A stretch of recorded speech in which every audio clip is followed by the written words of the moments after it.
Good afternoon, dear students.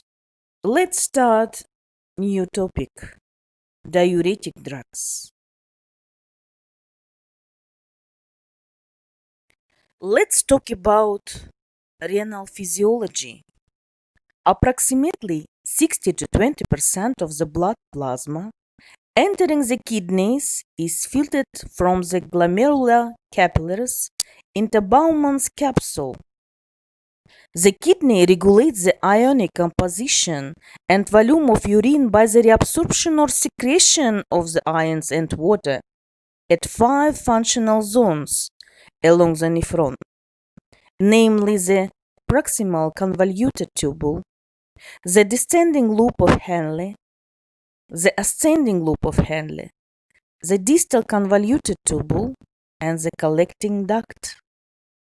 Now, let's see the video about renal physiology. Diuretics are used in the management of hypertension, CHF, and certain kidney diseases, among other conditions. They are classified according to their mechanism of action. In this animation, we will review the physiology of glomerular filtration, regional transport, and the mechanism of action of diuretics. Here are some of the major organs impacted by proper functioning of the kidney. Let's zoom in on the kidney. Here, we see the renal artery arising from the abdominal aorta. The renal artery supplies blood to the kidney and adrenal gland. Major functions of the kidney include removal of waste products from the circulation, balance of fluids, electrolytes, and metabolites, and ensuring homeostasis by regulating the amount of water and solutes excreted in the urine. The parenchyma of the kidney is divided into an outer cortex and an inner medulla. We will now zoom in on the nephron, the functional unit of the kidney, and focus in on the glomerulus. In normal glomerular filtration, blood flows from the renal artery to afferent arterioles. It then travels through glomerular capillaries, where a filtration occurs.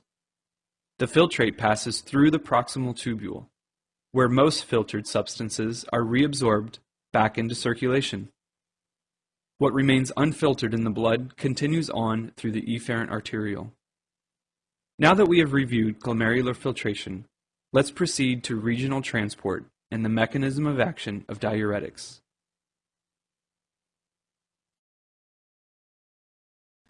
Drugs inducing a state of increased urine flow are called diuretics. Their major clinical uses are in managing disorders involving abnormal fluid retention or edema, or in treating hypertension, in which their diuretic action causes a decreased blood volume, leading to a reduction in blood pressure.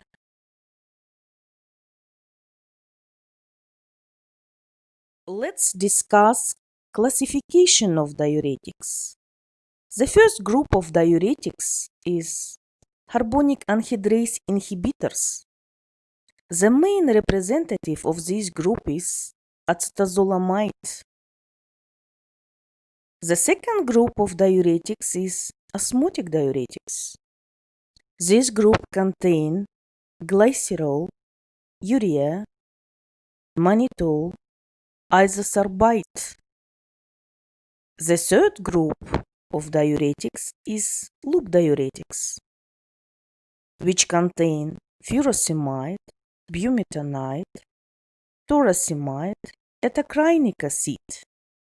And next group of diuretics is thiazide diuretics, which include hydrochlorothiazide, clopamide, chlorthalidone, indapamide. The next group of diuretics is potassium-sparing diuretics, and this group contains aldosterone antagonist as spironolactone and diuretic-acting drugs as triamterene and amiloride.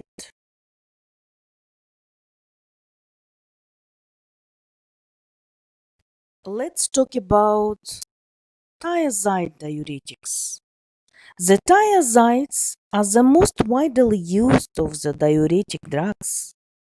They are sulfonamide derivatives and are related in structure to the carbonic anhydrase inhibitors.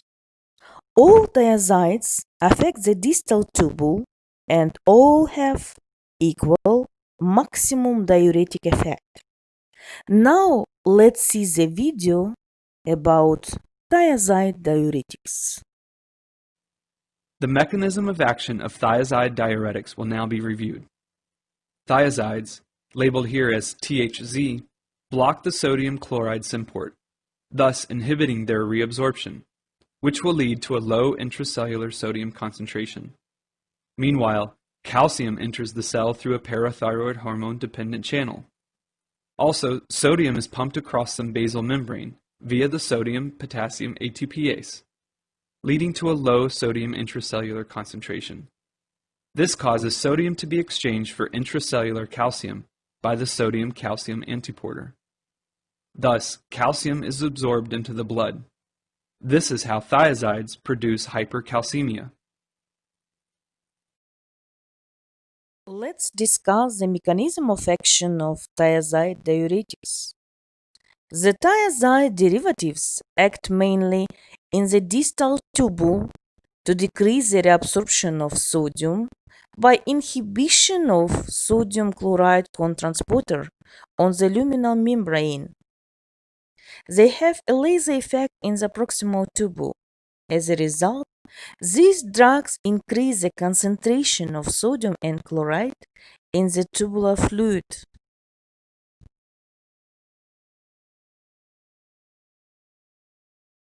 Let's discuss the actions of thiazides. Thiazides can cause the following actions: increased excretion of sodium and chloride. Thiazides cause diuresis with increased sodium and chloride excretion, which can result in the excretion of a very hyperosmolar urine. Next action of thiazides is loss of potassium. Because thiazides increase the sodium in the filtrate arriving at the distal tubule, more potassium is also exchanged for sodium. Next action is decreasing urinary calcium excretion. Thiazide diuretics decrease the calcium content of urine by promoting the reabsorption of calcium. And next action is reducing of peripheral vascular resistance. An initial reduction in blood pressure results from a decrease in blood volume and therefore a decrease in cardiac output. However, there are continued hypertensive effects resulting from reduced peripheral vascular resistance caused by relaxation of arterial smooth muscle.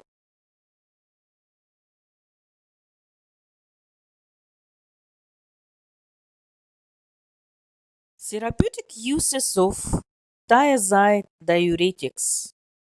Thiazide diuretics can be used in treatment of hypertension, congestive heart failure, renal impairment, hypercalciuria, diabetes insipidus.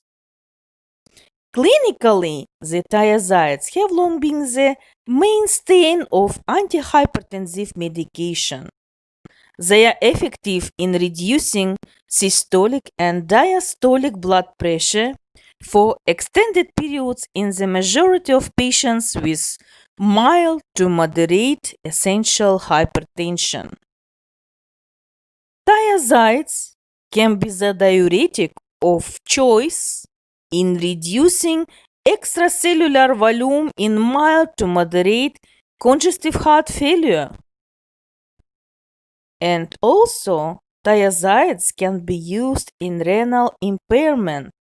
Patients with nephrotic syndrome accompanied by edema are initially treated with loop diuretics.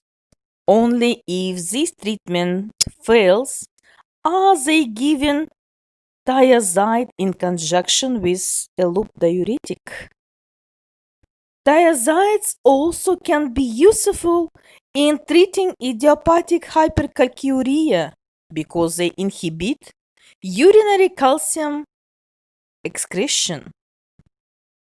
Thiazides also have the unique ability to produce a hyperosmolar urine. Thiazides can substitute for the antidiuretic hormone in the treatment of nephrogenic diabetes insipidus. Adverse effects of thiazides. Thiazides can cause the following adverse effects as potassium depletion, hyperuricemia, volume depletion, hypercalcemia, hyperglycemia, and hypersensitivity. Let's repeat the information about thiazide diuretics. Thiazide diuretics inhibit sodium chloride cotransporter on the luminal membrane of distal tubule. Therapeutic uses of thiazide group. It can be used in hypertension, congestive heart failure, renal impairment, hypercalciuria, and diabetes insipidus. Adverse effects of thiazide group: potassium depletion, hyperuricemia, volume depletion, hypercalcemia, hyperglycemia, and hypersensitivity. Let's discuss the next group of diuretics, loop diuretics. Compared to all other classes of diuretics, loop diuretics have the highest efficacy in mobilizing sodium and chloride from the body. Let's see the next video about loop diuretics. Let's now review the action of loop diuretics. Loop diuretics, labeled here as LD, work in the thick ascending loop of Henle by blocking the sodium-potassium dichloride symport. Thus, loop diuretics inhibit the reabsorption of sodium, potassium, and chloride, which will be lost in the urine. Furthermore, due to the loss of these ions, the lack of a positive electrical potential within the lumen will prevent the reabsorption of magnesium and calcium. Thus, they too will be lost in the urine. Let's repeat the mechanism of action of loop diuretics. Loop diuretics inhibit the sodium, potassium, chloride co-transport of the luminal membrane in the ascending limb of the loop of Henle. Therefore, reabsorption of sodium, potassium, and chloride is decreased.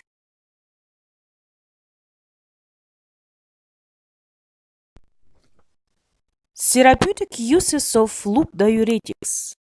The loop diuretics are the drugs of choice for reducing the acute pulmonary edema of congestive heart failure. Because of their rapid onset of action, the drugs are useful in emergency situations such as acute pulmonary edema, which calls for a rapid, intense diuresis. Loop diuretics are also useful in treating hypercalcemia because they stimulate tubular calcium secretion.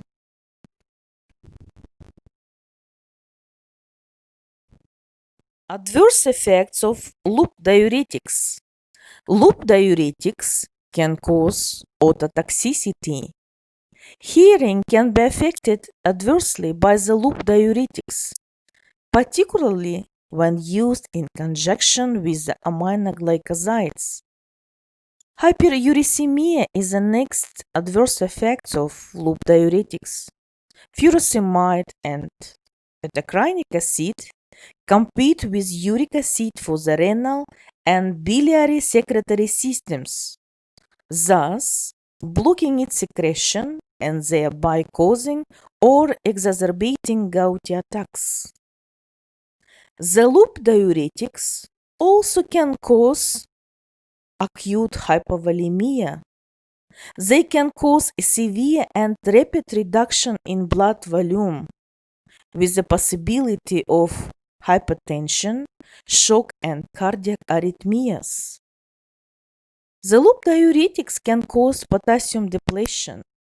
The heavy load of sodium presented to the collecting tubule results in increased exchange of tubular sodium for potassium, with the possibility of inducing hypokalemia. Let's talk about carbonic anhydrase inhibitors. The main representative of this group is acetazolamide. Acetazolamide inhibits carbonic anhydrase located intracellularly and on the apical membrane of the proximal tubular epithelium. The decreased ability to exchange sodium for hydrogen in the presence of acetazolamide results in mild diuresis. Additionally, bicarbonate is retained in the lumen with marked elevation in urinary pH. Now, let's see the video about mechanism of action of carbonic anhydrase inhibitors.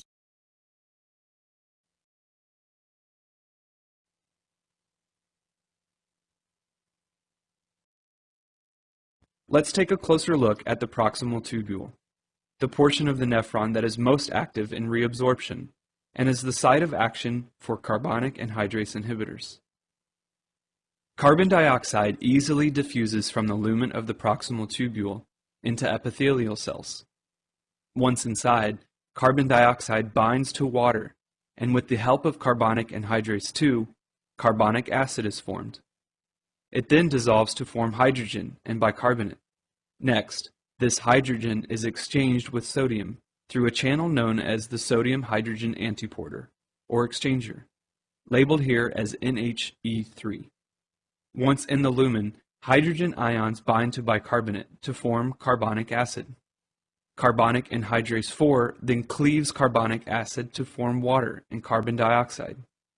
Meanwhile, the bicarbonate from the breakdown of carbonic acid is reabsorbed into the circulation through sodium bicarbonate cotransport channels, or NBC1, followed by sodium.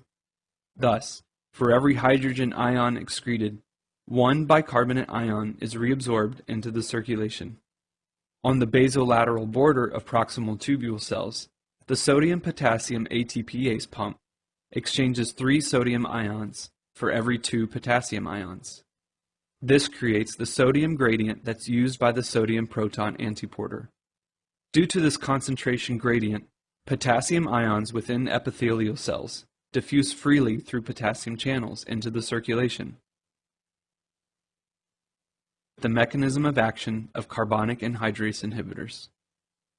Carbonic anhydrase plays a key role in sodium and bicarbonate reabsorption, as well as acid secretion in the proximal tubule.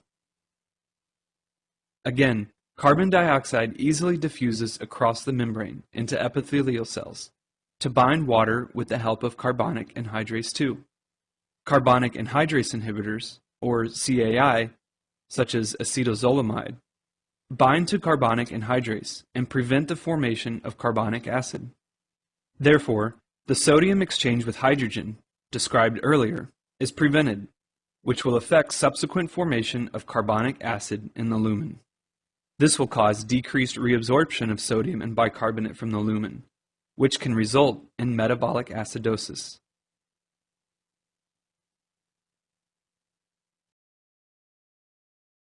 Let's discuss the therapeutic uses of acetazolamide. The most common use of acetazolamide is to reduce the elevated intraocular pressure of open-angle glaucoma. Acetazolamide decreases the production of aqueous humor, probably by blocking carbonic anhydrase in the ciliary body of the eye.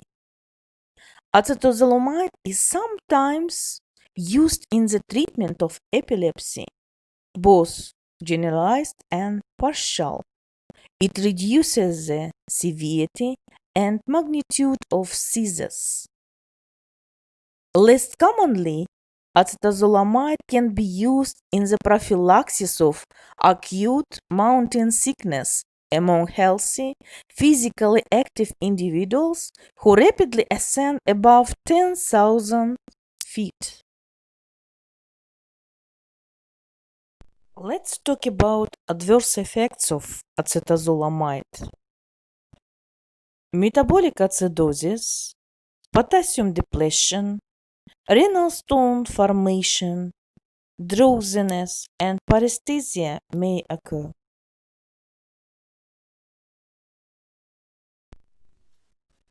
Let's discuss potassium-sparing diuretics.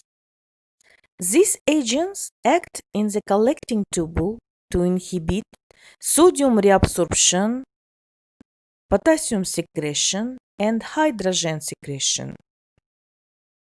The major use of potassium-sparing agents is in the treatment of hypertension, most often in combination with a thiazide.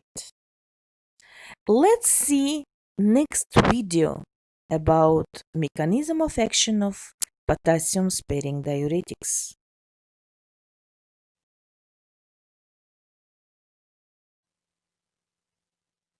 Let's take a closer look at the collecting duct.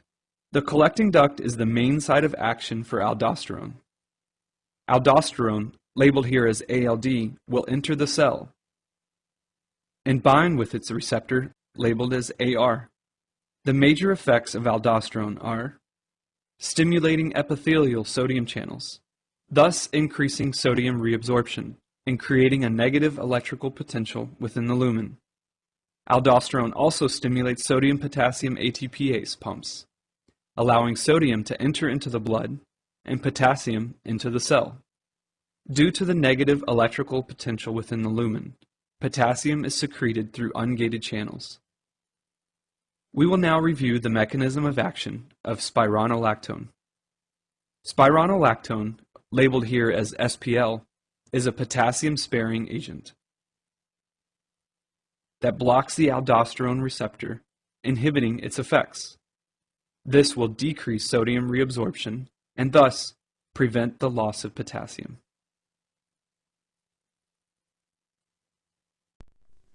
Let's talk about mechanism of action of potassium-sparing diuretics. Firstly, we discuss mechanism of action of spironolactone. Spironolactone is a synthetic aldosterone antagonist that competes with aldosterone for intracellular cytoplasmic receptor sites.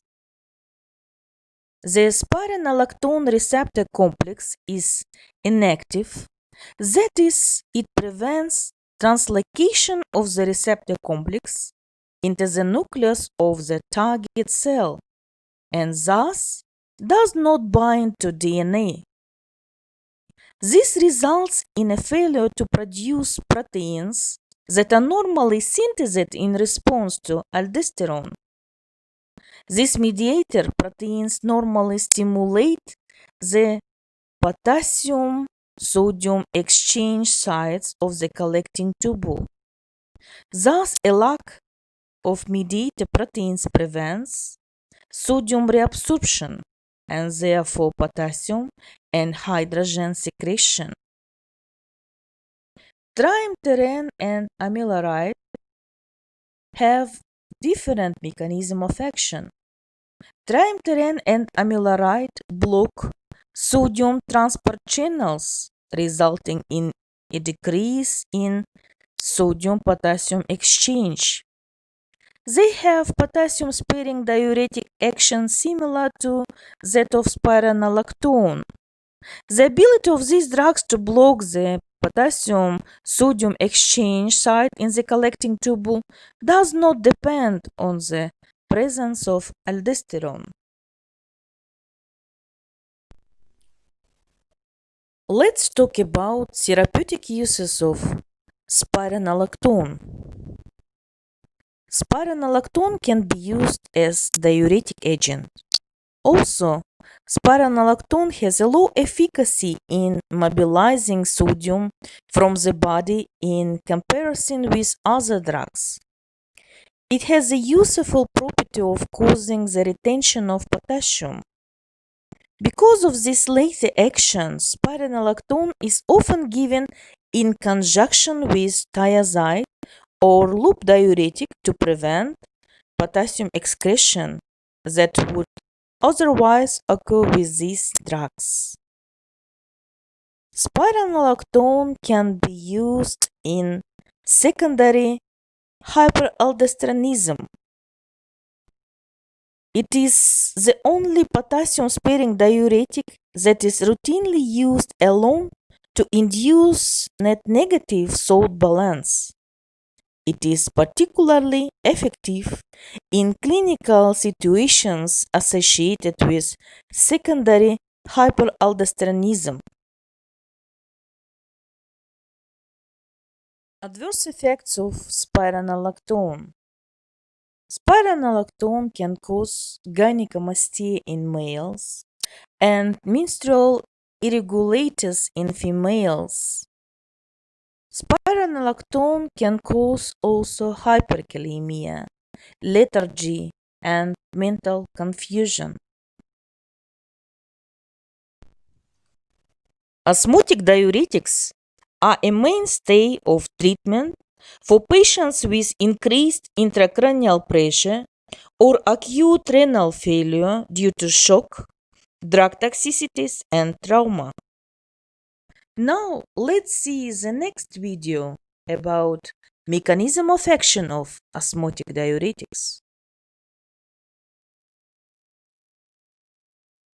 The filtrate leaves the Bowman capsule and passes through the proximal convoluted tubule to reach the loop of Henle. The loop of Henle dips into the medulla. Let's take a closer look. The medulla has an osmotic gradient dependent upon salt and urea absorption. This osmotic gradient creates a countercurrent transport that allows the descending loop of Henle to be selectively permeable to water. As water is being absorbed, the osmolarity inside the loop increases. Meanwhile, the opposite occurs within the ascending loop, where there is a reverse in permeability. This region of the nephron is known as the diluting segment, since there is salt retention instead of water. This is where the concentration gradient regenerates. Let's now review the mechanism of action of osmotic diuretics. An osmotic diuretic, such as mannitol, is mainly used in the treatment of cerebral edema, glaucoma, oliguric states, and to enhance the clearance of certain toxins, such as in rhabdomyolysis. Once mannitol, labeled here as Mn, gets filtered through the glomerulus, it is unable to be reabsorbed. Therefore, it increases the osmolarity and the oncotic pressure inside the tubule, thus inhibiting water reabsorption.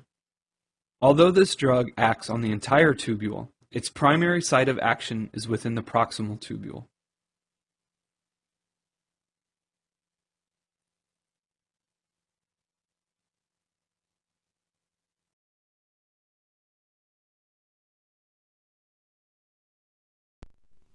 Let's discuss therapeutic uses of mannitol.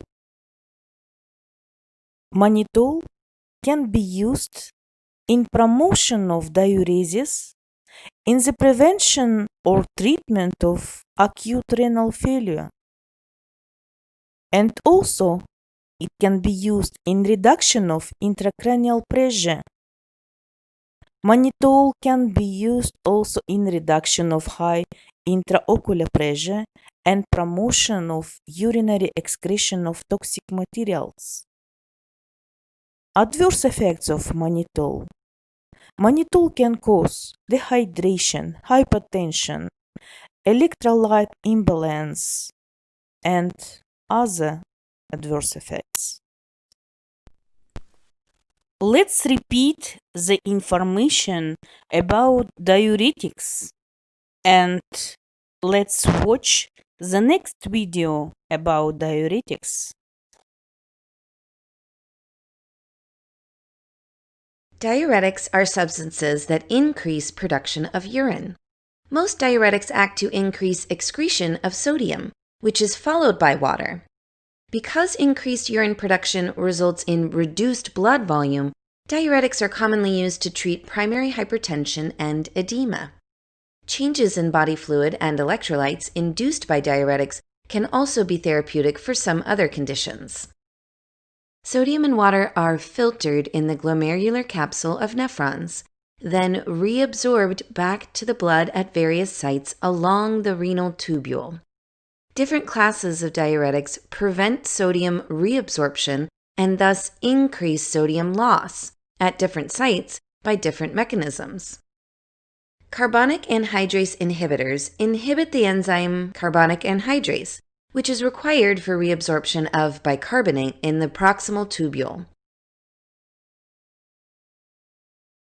This leads to greater sodium loss in the form of sodium bicarbonate, and subsequently greater water loss in the urine. These inhibitors have the weakest diuretic effect because most of sodium lost at this early stage is reclaimed further down the renal tubule.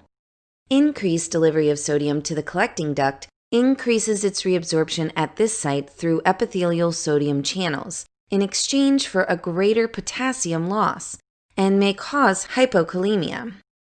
Loss of bicarbonate also affects acid-base balance, producing metabolic acidosis. Carbonic anhydrase inhibitors are rarely prescribed for cardiovascular diseases. They are mainly used in the treatment of glaucoma. Osmotic diuretics, such as mannitol, promote water loss directly through osmosis. Being filtered without subsequent reabsorption, mannitol stays in the renal tubule, creating a higher osmolality which attracts water by osmosis. It produces a greater loss of water compared to sodium and potassium. Mannitol is not usually used to treat edema because its initial presence in the circulation may actually further increase blood volume to a dangerous level. It is, however, effective in lowering intracranial pressure in patients with head injury, as well as lowering intraocular pressure in acute glaucoma. Osmotic diuretics act on the entire renal tubule, with predominant effect on the proximal tubule and the descending loop of Henle. Loop diuretics inhibit the sodium-potassium chloride cotransporter in the thick ascending limb of the loop of Henle.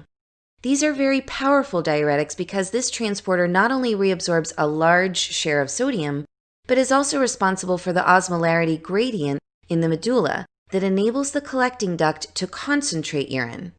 As the loop diuretics cause the salinity gradient to diminish, the collecting duct loses less water. More water is excreted in urine.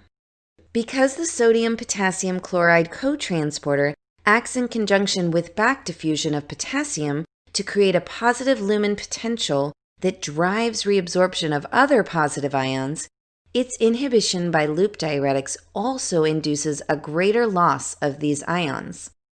Side effects include electrolyte imbalances, metabolic alkalosis, hypovolemia due to excessive loss of water, loss of hearing due to inhibition of a similar transporter in the inner ear, and gout due to interference with transporters involved in urate secretion. Thiazide diuretics inhibit the sodium chloride cotransporter in the distal tubule, which reabsorbs about 5% of the sodium load, and are not as powerful as loop diuretics. However, thiazides also have a vasodilation effect by a still poorly understood mechanism.